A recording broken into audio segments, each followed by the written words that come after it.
The first time I held Hannah Brooks in my arms, I had a stack of quarterly reports under one elbow, a half-cold coffee in my other hand, and absolutely no plan for what to do with her, which, to be fair, had been my general strategy around Hannah for the previous 8 months.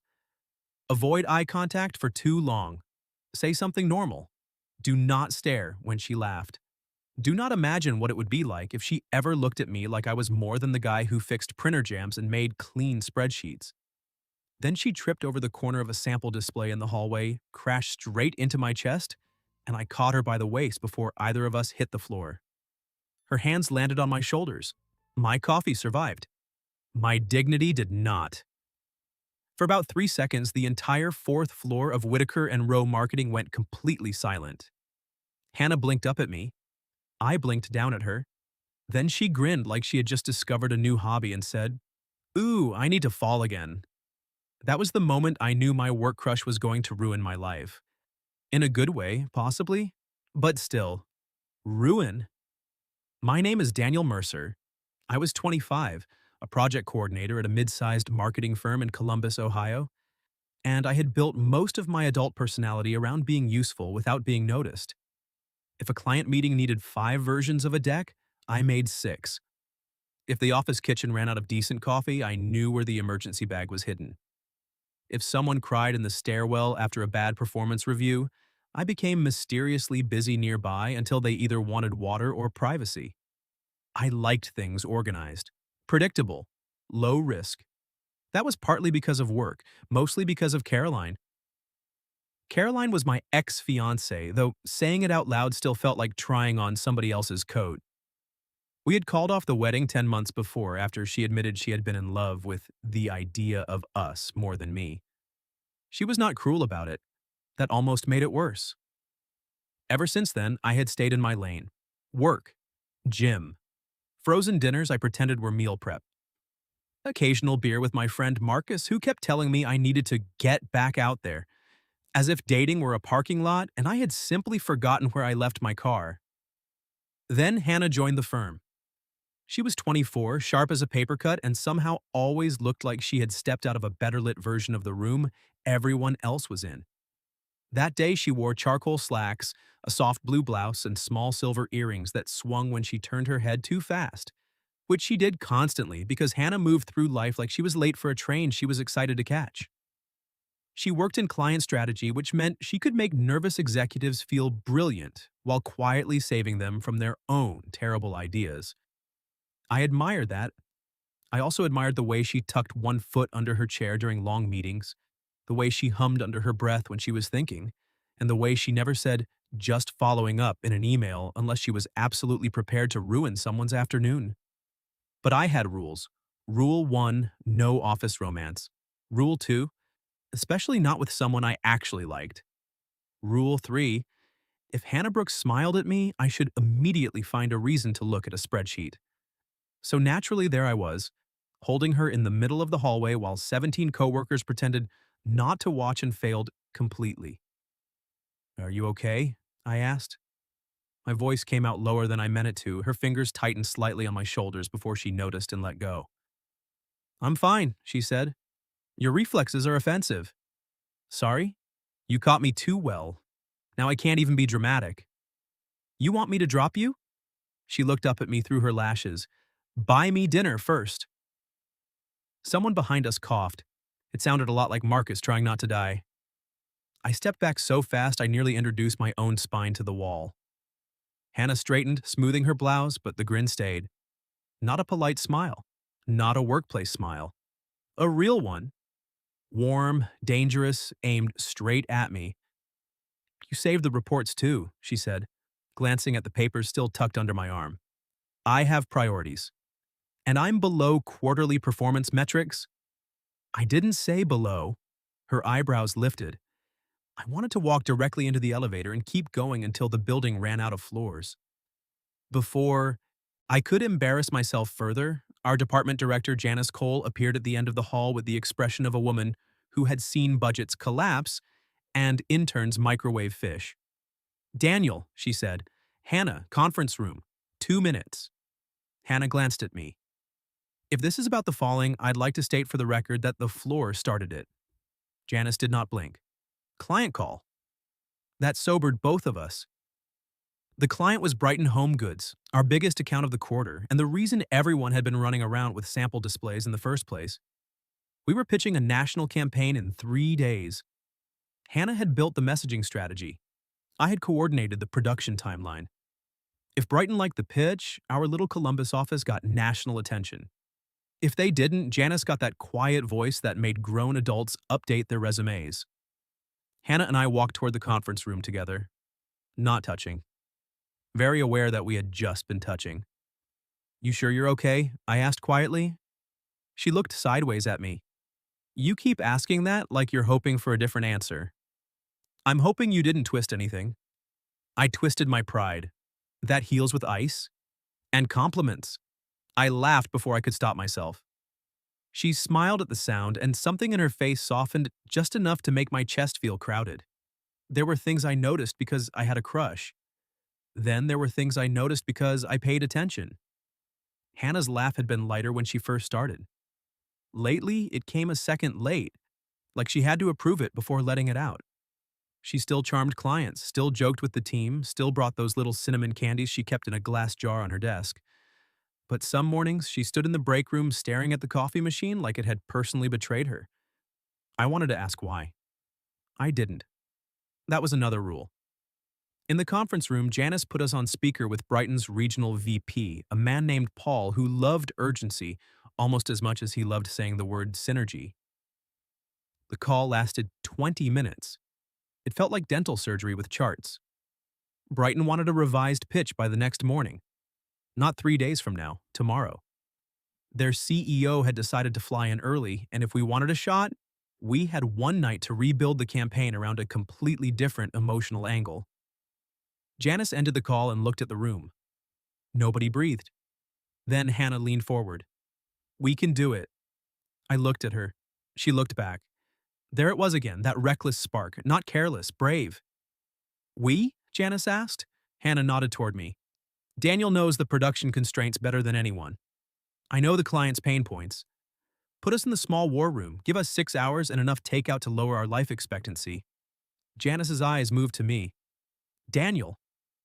Every sensible part of me said to avoid it. 6 hours alone with Hannah in a glass-walled conference room. Late afternoon sliding into evening, stress, caffeine, ideas, proximity. Her jokes, my weak self-control. A workplace crush did not need that kind of oxygen. But Hannah was still looking at me. Not begging, challenging, as if she already believed I would meet her there. I cleared my throat. "We can do it." Her smile was small this time. Private, and that was somehow worse. By 5:30, the office had thinned out. Marcus passed the war room carrying his backpack, saw Hannah and me surrounded by marker boards, and mouthed, "Don't be weird." I mouthed back, "I hate you." Hannah caught it. "Was that about me?" she asked. "No." So, yes. I uncapped a marker. It was a confidential business exchange. With Marcus, he's very corporate. He has a bobblehead of himself on his desk. It's called personal branding. She laughed, and this time it came right away. For the next hour, we worked like we had done it for years. She paced while she talked through consumer emotion. I wrote headlines, crossed out weak ones, built timelines, and challenged her. When an idea sounded pretty but impossible, she liked that.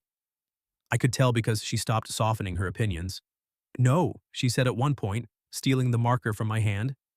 "That tagline sounds like a couch trying to apologize." It tested well in my head.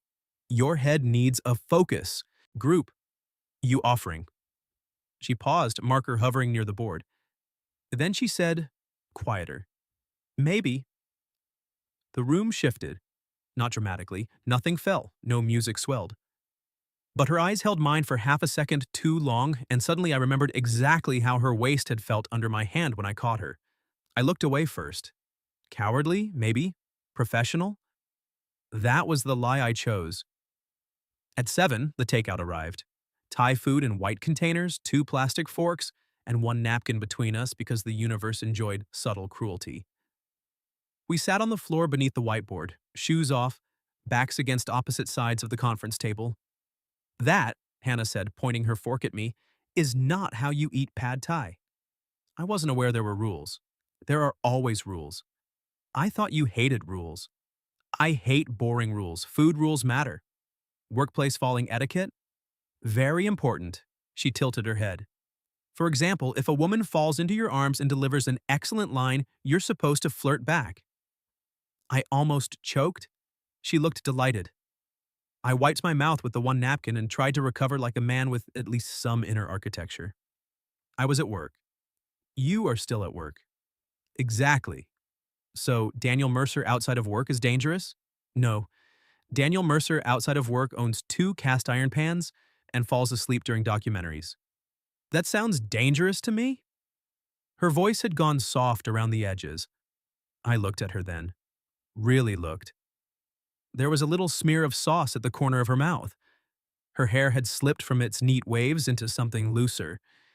She seemed tired but not unhappy. Like the version of herself she showed clients had finally taken off its heels. I wanted to reach across and wipe the sauce away. I did not. She noticed anyway. Her smile faded, but not in a bad way. What? She asked. Nothing. That was not a nothing look. I set my food down. I was just thinking you're different when you're not performing. For a moment, I regretted saying it. Then her eyes dropped to her takeout. So are you, she said. The honesty landed between us like a hand placed gently on a table. Before I could answer, her phone buzzed beside her knee. She glanced down. Her face changed. Not much. Just enough. The warmth pulled back. Her shoulders tightened. She turned the screen over fast, but not before I saw the preview. I didn't mean to read it, but it was right there.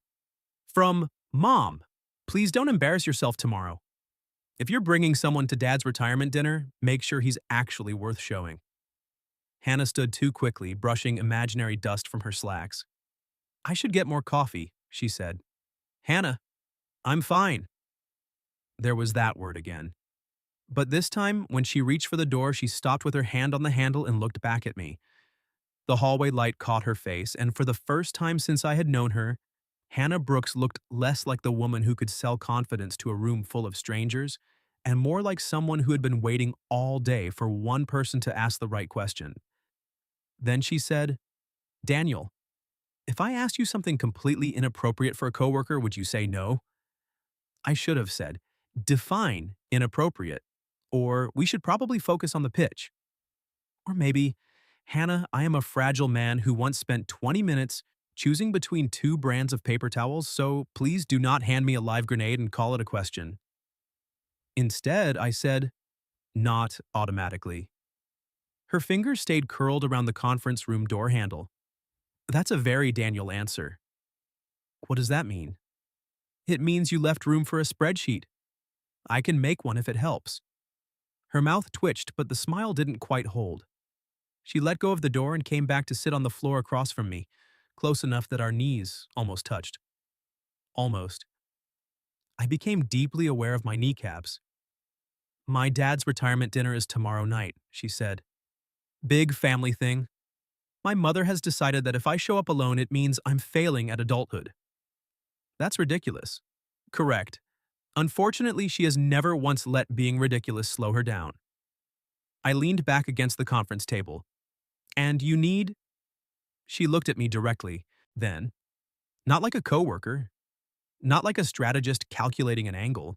Like a woman standing at the edge of a pool asking if I would jump with her. I need a date. The word date hit me somewhere below the ribs. Oh, I said intelligently. Hannah closed her eyes. Forget it, that was unfair. You don't have to. I didn't say no.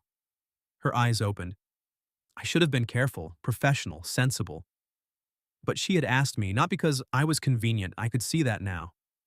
If she wanted convenient, she could have brought anyone. She could have charmed a stranger into a tux by lunchtime. There was something terrifyingly sincere in her expression. Why me? I asked. Her gaze flicked to the marker board, the takeout containers, the one napkin we had somehow shared without making it weird until now. Because you listen, she said. Because you don't perform kindness. You just do it. And because if my mother says something awful, I think you'll hear what she means without letting her define me. I forgot how to breathe for a second. Then she added, also, you have excellent falling related reflexes. There she was, hiding in humor. I wanted to let her.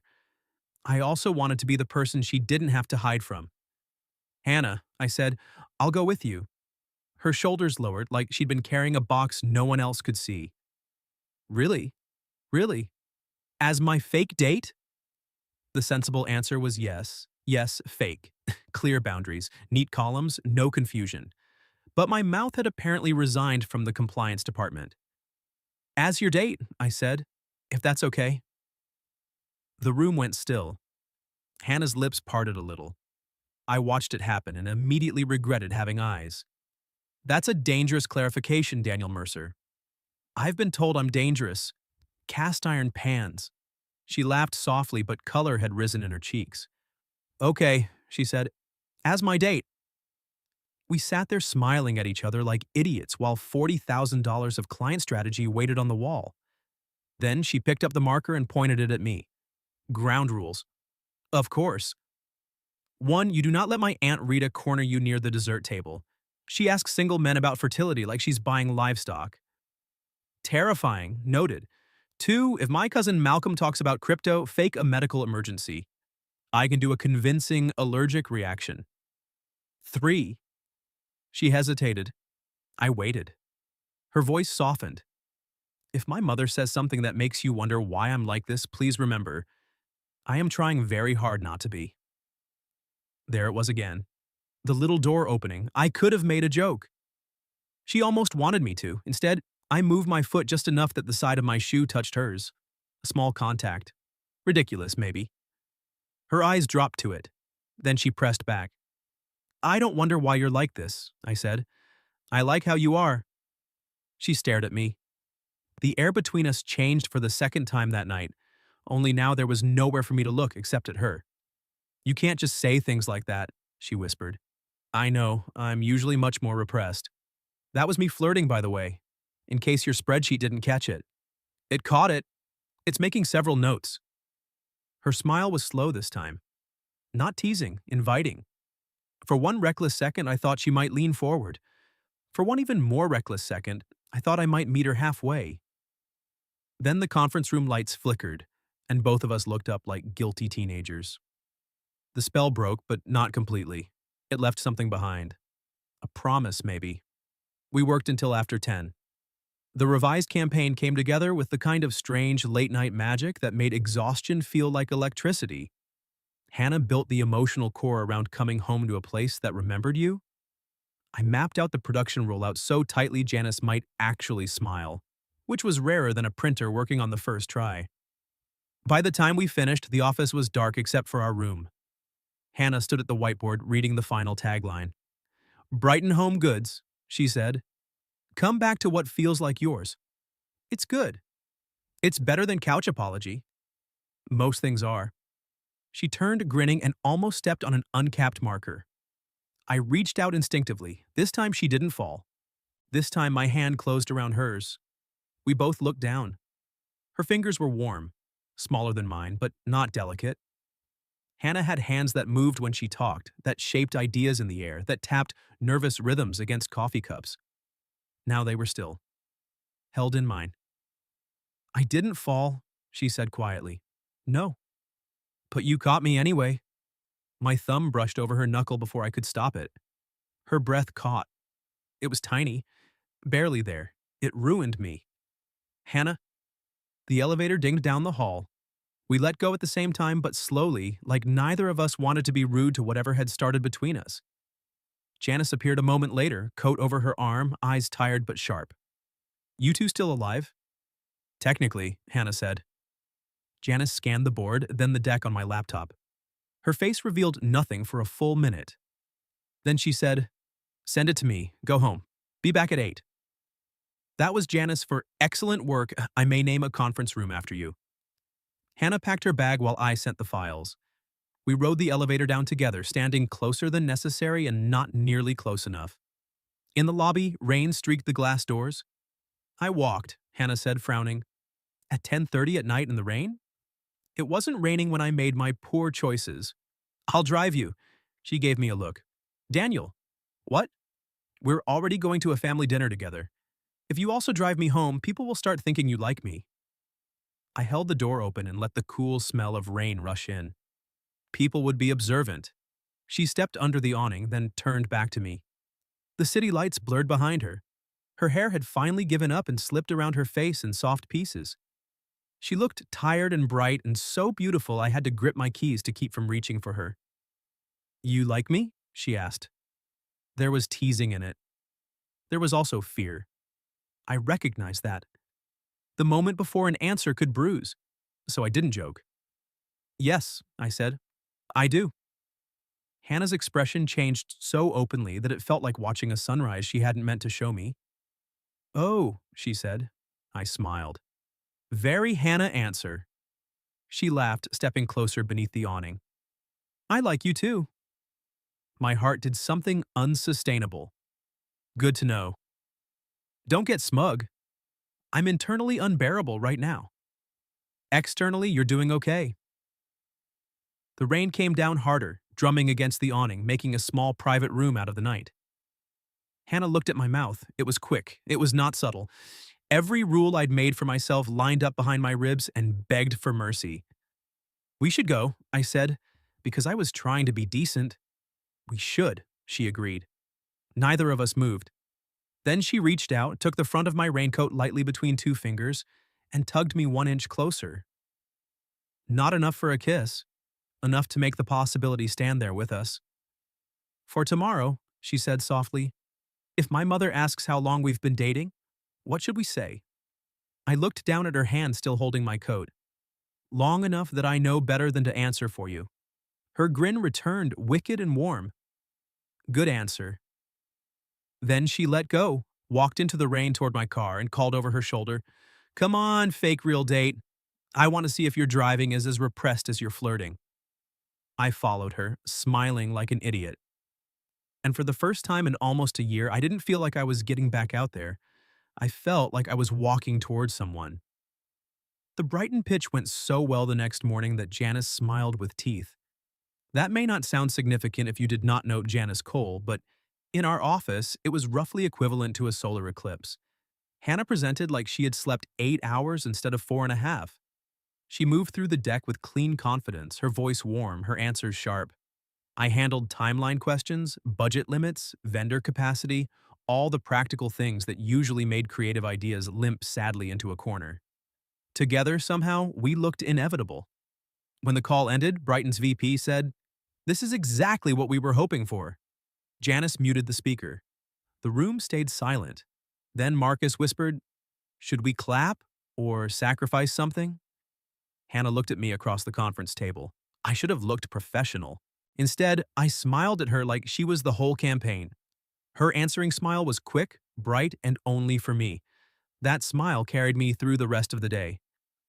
By 6:30 that evening, however, I was standing in front of my apartment mirror, wearing the same navy suit I used for weddings, funerals, and any meeting where people said stakeholder alignment too many times. I had changed ties 3 times. This was humiliating because I owned 4 ties. My phone buzzed. Hannah, are you panicking? Me. No. Hannah, Daniel, me, mildly organizing my anxiety. Hannah, wear the dark blue tie. It makes your eyes look illegally sincere. I stared at the message for an unreasonable amount of time. Then I put on the dark blue tie. When I picked her up, she was waiting outside her building in a green dress that made every thought I had try to leave through the nearest exit. It wasn't flashy, knee-length, soft at the sleeves, fitted enough to be deeply unfair. Her hair was pinned on one side with a silver clip, and she wore those same earrings from the hallway. The falling earrings, apparently. She opened my passenger door before I could get out. Don't, she said. I froze halfway out of the driver's seat. Don't what?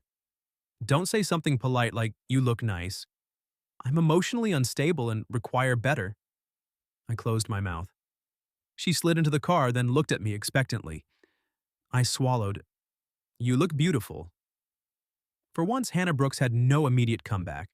Her fingers paused on the seatbelt. Color warmed her cheeks. Better, she said softly. The drive to her parents' house took 20 minutes. She spent the first 10 giving me a tactical briefing. Her father, Russell, kind but conflict avoidant. Her mother, Denise, elegant and sharp enough to julienne vegetables by staring at them.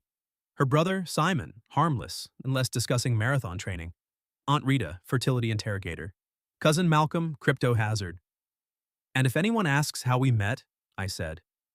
At work. And if anyone asks when we started dating, she looked out the window, smiling a little. Yesterday. That seems risky? Everything good is. I glanced at her. She was twisting one ring around her finger. Not nervous in a dramatic way. Hannah didn't tremble. She contained.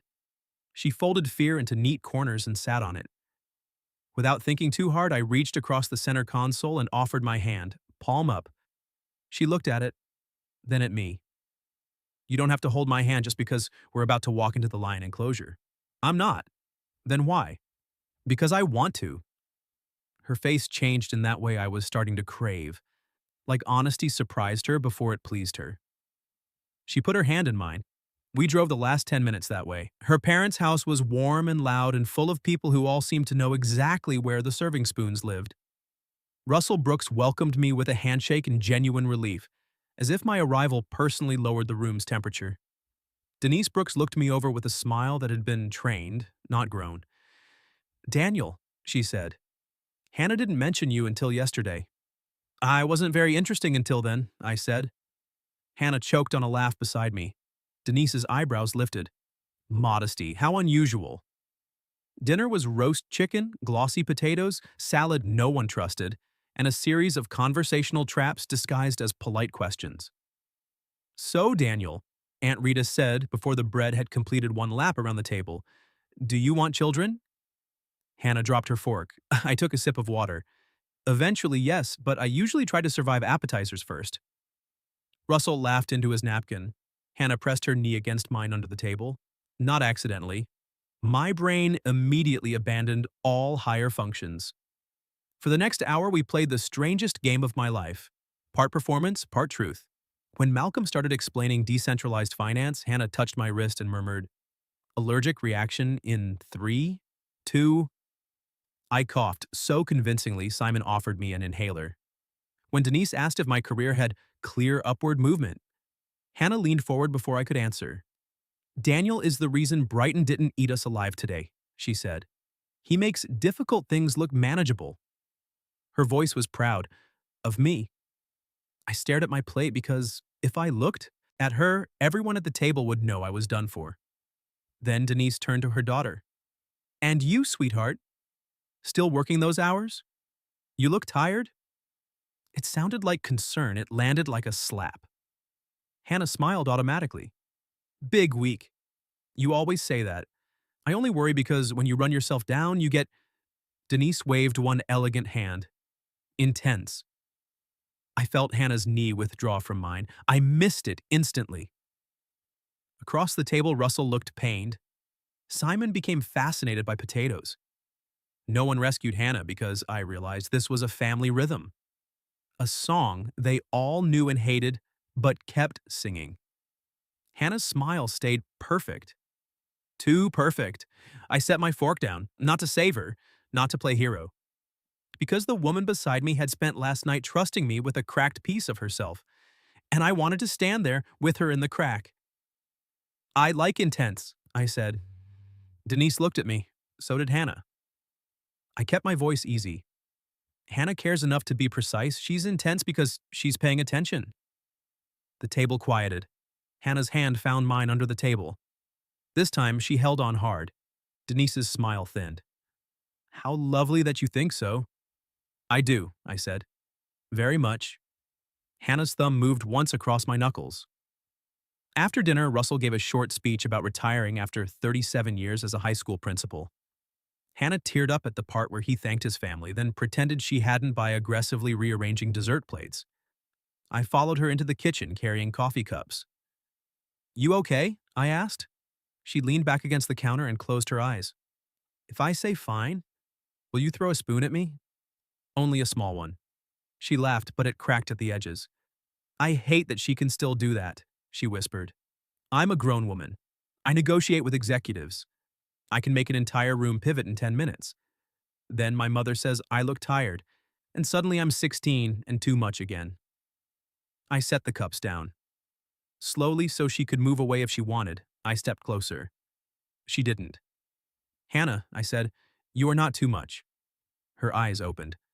The kitchen was dim except for the light over the stove. From the dining room came laughter, clinking dishes, someone telling Russell to open another bottle of wine. In that little pocket of quiet, Hannah looked at me like I had handed her something she didn't know how to hold.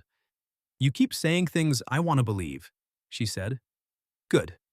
That's not fair. No, but it's true. Her gaze dropped to my tie. I told you the blue one. You were right. I'm often right. Intensely right. She smiled, and there it was again, the real one. The one that made me feel chosen. Then she reached up and straightened my tie, though it did not need straightening. Her fingers lingered at my collar.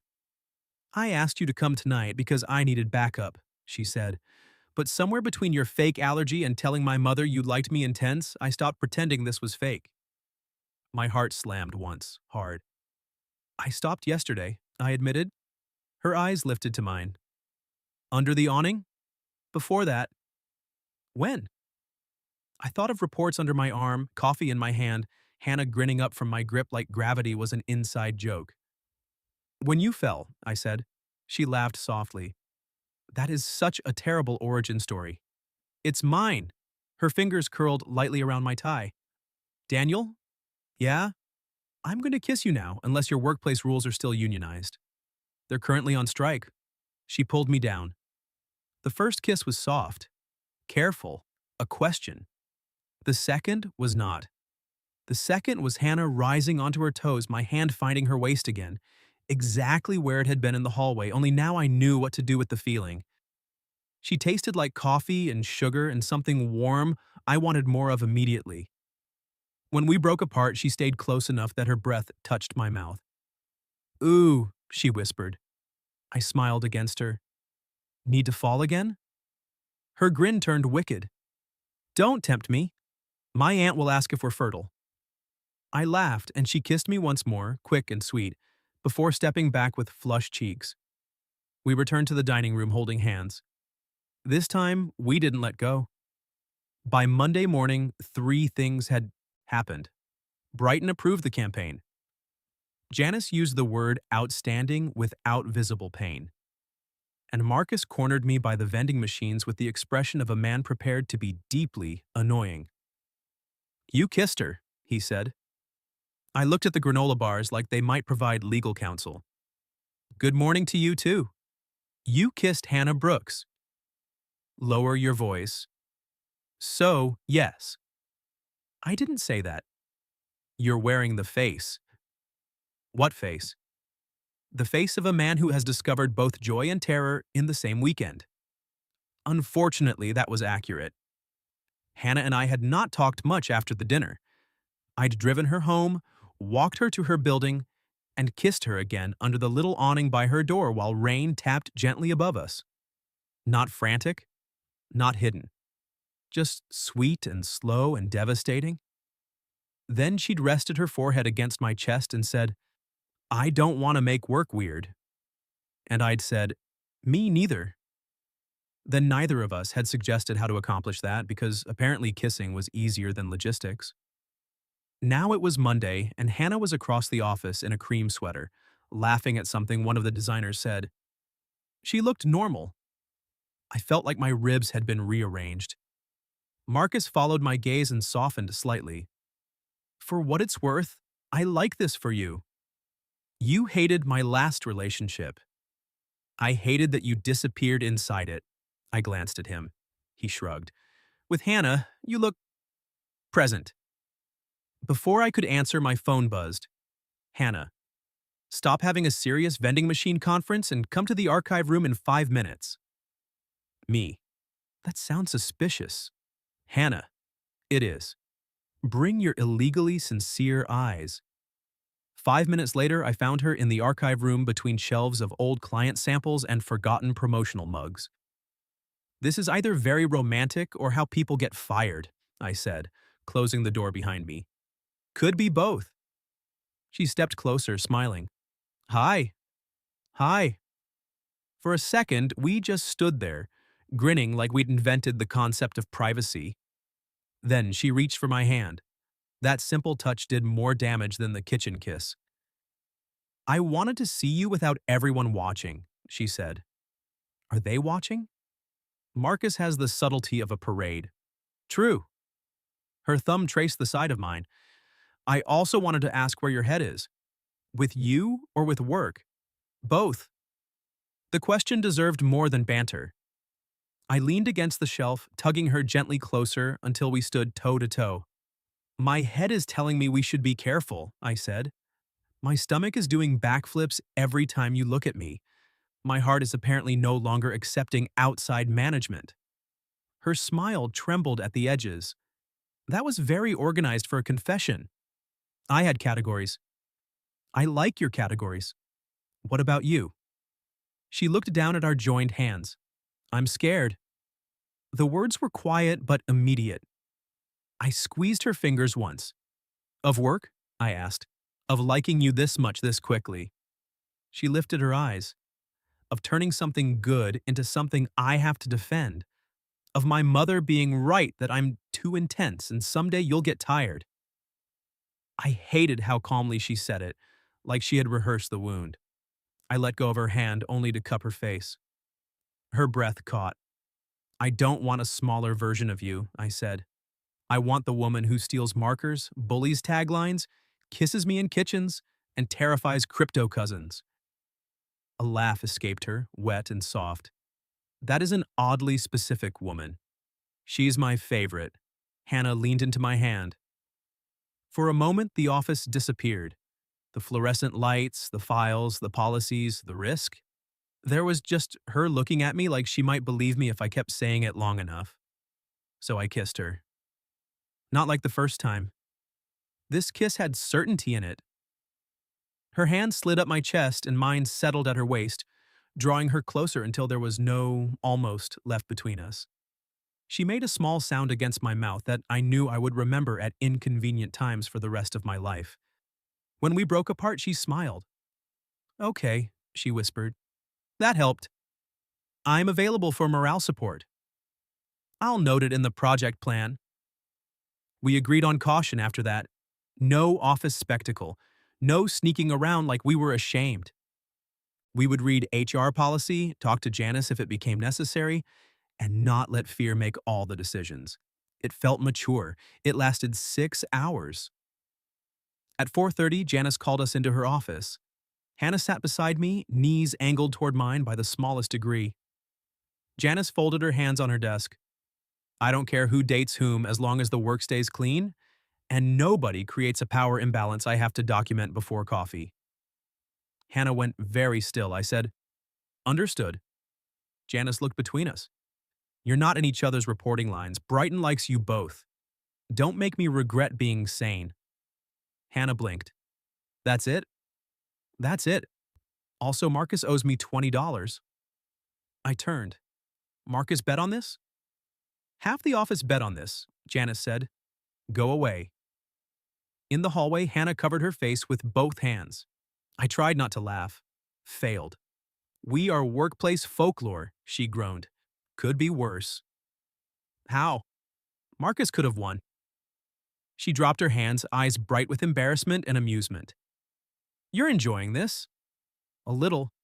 I kissed you once and you became arrogant. 3 times. Her blush was immediate. I loved it so much I nearly forgot where we were.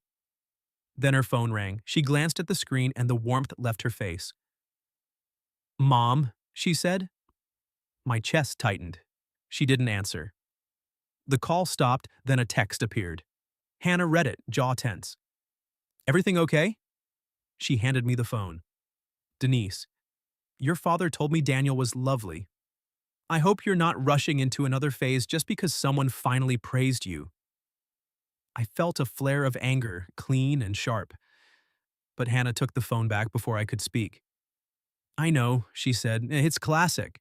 You don't have to pretend it doesn't hurt. Her eyes lifted to mine. We were in the hallway, people passing, printers humming. The least intimate place in the world. Still, she reached for me. Not my hand, my sleeve. Two fingers curled into the fabric like she had under the awning. "I want to not answer," she said. But then I feel cruel, then I feel guilty, then I hear her voice in my head all night. "Come here." I led her not to the archive room, not anywhere hidden, but to the empty break area by the windows where the late sun turned the city gold. We stood side by side. "You can answer later," I said. "Or not, but don't answer while you're bleeding." She exhaled, shaky. "I hate that you make sense. I'm very annoying. Deeply." After a moment, she unlocked her phone and typed, "Hannah, I'm happy. Please don't turn that into something I have to apologize for." She stared at it. Then she hit send. The phone buzzed almost immediately. Hannah turned it face down without reading. Then she looked at me. "I chose that," she said, as if testing the words. "You did." "I chose me." "Yes." Her smile came slowly. "And maybe you." My heart kicked. "Maybe?" She stepped closer, brave and teasing again. "I'm being mysterious." "You're bad at it." "I'm excellent at everything." "Intensely excellent." She laughed, then rose on her toes and kissed me right there by the break room windows. Quick, soft, public enough to be a choice. When she pulled back, her eyes shone. "I choose you too," she said. For one perfect second, nothing else mattered. Then my phone buzzed in my pocket. I almost ignored it. I wish I had. The message was from Caroline. "I heard you're seeing someone from work. Can we talk before you make a mistake?" I stared at Caroline's message until the words stopped looking like words. "Can we talk before you make a mistake?" Hannah must have seen something change in my face because her smile faded. "What happened?" I could have tilted the screen away, made some vague excuse, protected the fragile golden thing we had just chosen, but secrets were how good things got cavities. I handed her the phone. She read it once. Her expression barely moved, but I felt the distance try to enter the space between us. "Caroline," she said, "my ex-fiancé." I know. Of course she knew. Offices had weather systems and old heartbreak was a stubborn fog. Hannah gave the phone back. "Do you want to talk to her?" "No." The answer came so fast it surprised both of us. I looked down at the message again, then at the woman in front of me. The woman who had fallen into my arms, challenged me, kissed me like she meant it, and chosen herself even when it cost her. "No," I said again, steadier. "I don't." Hannah searched my face. "You don't have to decide that for me." "I'm not." "Daniel, I'm deciding it for me." I slipped the phone into my pocket. Caroline and I ended because she didn't want me, not really. And for a long time, I thought that meant there was something missing in me. Hannah's eyes softened. "But when I'm with you," I continued, "I don't feel like I'm auditioning for a role someone else wrote. I feel like myself. Nervous, apparently hilarious under pressure, emotionally over-organized, but myself." Her mouth curved faintly. "Emotionally over-organized is going on your birthday cake." I deserve that. The phone buzzed again in my pocket. I didn't look. Hannah did, not with jealousy, with fear that she was trying very hard not to wear. So I pulled the phone out, opened Caroline's message thread, and typed with Hannah standing beside me. Me. "I'm not making a mistake. I hope you're well, but I don't want to reopen this. Please don't contact me about my relationship again." I hit send before I could turn it into a committee meeting. Then I blocked the number. My hand shook afterward. Hannah noticed. She always noticed. "You okay?" she asked. I laughed once, quietly. I think that was the first time I didn't leave a door open just in case someone changed their mind about me. Her face changed in that open, sunrise way. Then she stepped into me and wrapped her arms around my waist. Not playful, not teasing. Holding. I folded around her, pressing my face into her hair. She smelled like vanilla, rain, and the office coffee we both pretended was acceptable. I'm sorry she said that, Hannah murmured against my chest. I'm not. She leaned back to look at me, because now I got to choose you out loud. Her eyes shone. You keep doing that, she whispered. What? Making me want to be brave. I brushed my thumb along her cheek. You were brave before me. Maybe, she smiled, but you make it more fun. The next few weeks were not effortless. Real life rarely respects a dramatic kiss. We had meetings and deadlines and a Brighton campaign that grew teeth. We had coworkers who tried very hard to act normal and Marcus, who did not try at all. At work, Hannah and I were careful. Not cold, just clean. We kept our projects documented, our decisions transparent, and our hands mostly to ourselves until 5 o'clock. Mostly. There was one incident with a supply closet, a stack of presentation folders, and Hannah whispering, Your workplace rules are terrible chaperones. I will take the details to my grave. Outside work, we learned each other for real. She learned I alphabetized spices but forgot laundry in the dryer. I learned she owned 7 red lipsticks that were, allegedly, completely different moods. She learned I hated olives. I learned she cried at videos of old dogs being adopted and got furious if anyone saw. We had our first actual date at a tiny Italian place with red candles and a waiter who called us the nervous couple in an accent so charming we tipped him too much. Hannah ordered gnocchi and stole half my tiramisu. I let her because I was in love and also because she had a fork near my hand. The word love arrived before either of us said it. It showed up in grocery aisles and morning texts. In the way she sent me pictures of crooked sidewalk signs because she knew they made me laugh. In the way I kept cinnamon candies in my desk drawer after noticing hers went empty during stressful weeks. It showed up one Friday evening when Denise called during dinner at my apartment. Hannah looked at the screen, inhaled, and answered, Hi, Mom? I watched her listen. Then she said, calm and clear, I'm not discussing Daniel like he's a symptom. If you want to ask about my life, ask kindly. Silence. Hannah's hand found mine under the table. This time she didn't grip like she was drowning. She held on like we were dancing. After she hung up, she stared at our plates for a long moment. Then she said, I think I just became terrifying. You've always been terrifying. She smiled. Yes, but now I have boundaries. That's my favorite horror subgenre. She laughed so hard she had to cover her face. I loved her then. I had loved her before. Probably from the hallway. Probably from that grin. But that night, watching her laugh in my kitchen with marinara on her sleeve and courage still trembling through her fingers, I knew I didn't want to be careful with the truth anymore. So I said, I love you. She went still. My entire nervous system attempted to resign. Then Hannah lowered her hands. Her eyes were wet, but her smile was pure trouble. That is incredibly inconvenient, she said. I blinked. Is it? Yes, because I had a whole plan to say it first somewhere dramatic. Relief hit me so hard I almost laughed. You can still do it. She stood, came around the table, and sat sideways in my lap like she belonged there. Then she cupped my face. Daniel Mercer, she said very seriously, I love you intensely. I grinned. I like intense. I know. She kissed me and the pasta went cold, and neither of us cared. 6 months later, the Brighton campaign won a regional award, which Janice pretended not to be emotional about. Marcus gave a toast at the office celebration that began with, To think this all started because Hannah attacked Daniel with gravity. Hannah raised her glass. The floor started it. By then, everyone knew we were together. Not because we announced it in some grand way, but because love has a way of taking up space. A spare cardigan appeared on the back of my chair. My cast iron pans started seeing actual vegetables.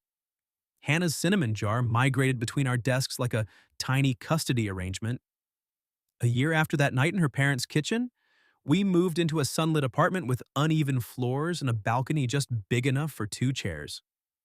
On our first morning there, I found Hannah standing among half-unpacked boxes, wearing my sweatshirt and holding two mugs of coffee. She stepped backward, bumped into a box labeled Kitchen, Misk, and wobbled dramatically. I caught her by the waist, again. Her hands landed on my shoulders, again. Only this time there were no coworkers watching, no quarterly reports, no cold coffee threatening disaster. Just morning light, cardboard boxes, and the woman I loved grinning up at me like gravity was still her favorite excuse. "Ooh," she said, eyes sparkling. I need to fall again."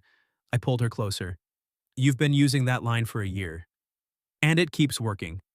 It really does." Then I kissed her in the middle of our messy new living room, holding her steady while sunlight spilled across the floor, and for once in my life, I didn't need a rule, a plan, or a spreadsheet. I just needed her. What would you have done if your work crush literally fell into your arms and then joked that she needed to fall again? Have you ever experienced something awkward that turned into something real? Tell your story in the comments. And for those who'd like to be a little closer to us, we've opened memberships where you'll get shorter exclusive stories every week with no ads.